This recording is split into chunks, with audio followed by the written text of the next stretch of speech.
Mikhail Gorbachev, the last leader of the Soviet Union. Mikhail Sergeyevich Gorbachev, born on March 2, 1931, in Privolnoye, Russia, played a pivotal role in shaping the course of history as the last leader of the Soviet Union. Rising through the ranks of the Communist Party of the Soviet Union, CPSU, Gorbachev became its General Secretary in 1985.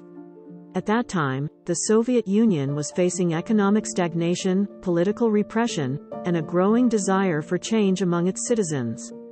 Recognizing the urgent need for reform, Gorbachev introduced a series of policies known as perestroika, restructuring, and glasnost, openness. These reforms aimed to revitalize the Soviet economy, introduce political transparency, and foster greater public participation. However, they inadvertently unleashed forces that led to the dissolution of the Soviet Union. Under Gorbachev's leadership, the Soviet Union experienced unprecedented political and social transformations. Nationalist movements surged across its republics, demanding greater autonomy or even independence. Economic hardships and political disillusionment set the stage for the disintegration of the Soviet Union. On December 25, 1991, Gorbachev resigned as the president of the Soviet Union, marking the official dissolution of the state.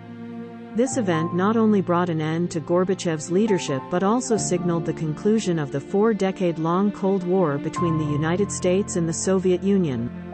The collapse of the Soviet Union gave birth to 15 new republics, each seeking to forge its own path.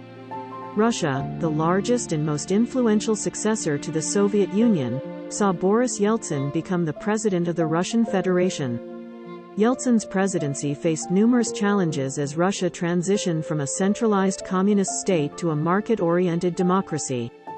Economic hardships, political turmoil, and social unrest tested Yeltsin's leadership as he aimed to steer Russia towards stability and prosperity. The collapse of the Soviet Union and the emergence of new republics had far-reaching implications for global politics. The end of the Cold War brought about a shift in power dynamics and the reconfiguration of geopolitical alliances. Gorbachev's tenure as the last leader of the Soviet Union remains a subject of debate. Some view him as a visionary leader who sought to modernize and democratize the Soviet Union, while others criticize his reforms for inadvertently leading to the collapse of the state. Regardless, Gorbachev's legacy is tied to the profound changes that reshaped not only the Soviet Union but also the world at large. Mikhail Sergeyevich Gorbachev's leadership marked a transformative period in Soviet history. His reforms set in motion a chain of events that ultimately led to the dissolution of the Soviet Union. The emergence of new republics, including Russia under Boris Yeltsin's presidency, brought about significant challenges and opportunities. The collapse of the Soviet Union not only ended the Cold War but also reshaped global politics, leaving an enduring impact on the world today.